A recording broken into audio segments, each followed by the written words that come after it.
J'ai toujours eu envie de rendre cet hommage à Michel Berger depuis très très longtemps. Avec les Fatales Picards qui me prenaient presque 100 jours de concert par an, c'était impossible. Et puis je n'avais pas le temps de bosser ce spectacle, de l'imaginer. Et c'est le confinement en fait qui m'a donné la possibilité de me remettre intensivement au piano, d'écrire le spectacle, d'arranger un album. Et juste à la sortie du confinement, de faire un premier concert qui était plutôt une réussite et m'a donné envie de continuer.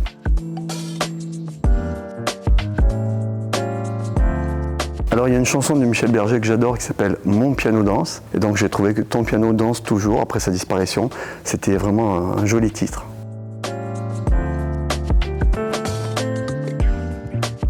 L'idée, ce n'était pas juste de chanter les chansons de Michel Berger, mais c'était de chanter ses chansons, celles qu'il a écrites et composées pour les autres. Mais surtout, c'était aussi de chanter ses chansons et de raconter leur histoire.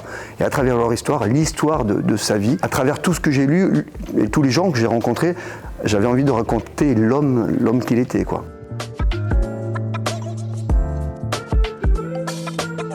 J'ai échangé avec pas mal de personnes, avec ses musiciens.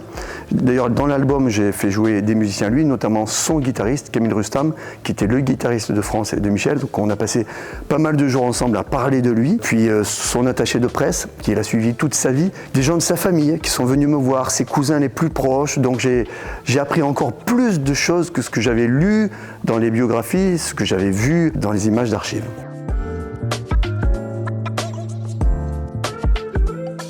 C'est mon idole, donc j'avais lu à peu près tous les bouquins qui lui étaient consacrés. Je connais tous ses albums par cœur. Donc j'avais une idée assez précise quand même de l'histoire que je voulais raconter. La trame, c'était ça, c'était sa vie, ses rencontres et les chansons qu'il a fait pour lui et pour les autres. Je ne touche absolument pas, pas du tout à la mélodie et au texte, bien sûr. Je n'essaie pas du tout de l'imiter, j'ai pas de perruque, hein. Je tiens à le dire. Forcément, il peut arriver qu'il y ait quelques tics qui reviennent, mais j'essaie de les gommer sans changer l'essentiel.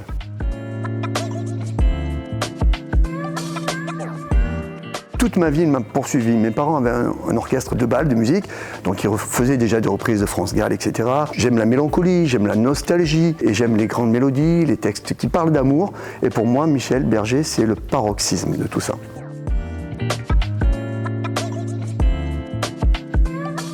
Il y en a beaucoup quand même, mais il y en a une particulièrement qui est « Seras-tu là ». C'est une chanson qui parle du doute, de l'absence, une chanson qui fait polémique sur le destinataire.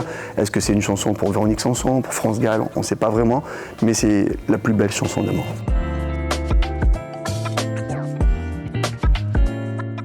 Sincèrement, je trouve que les textes de Michel Berger sont plus que jamais d'actualité. Alors, bien sûr, il y a des textes qui parlent, beaucoup de textes d'amour, mais il y a énormément de textes engagés. Il y a 46 ans, Starmania, ça parlait déjà d'écologie, ça parlait de manipulation des médias, ça parlait de cette quête à la célébrité qu'on voit absolument de partout en ce moment. Donc ces chansons sont vraiment actuelles, oui.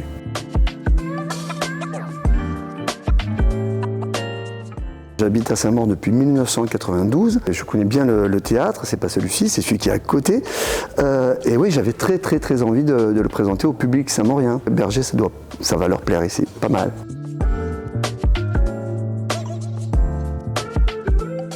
Alors je me rends compte que ça marche vraiment très fort. J'ai très envie de porter ce concert de partout, vraiment. Il y a les Fatales Picards, c'est ma vie, c'est mon bébé. Et puis ce concert en hommage à Michel Berger, pour moi c'est presque une mission. Donc j'ai envie de l'amener très loin. Je vous donne donc rendez-vous au Théâtre de Saint-Maur le jeudi 11 décembre pour découvrir les chansons et la vie de Michel Berger.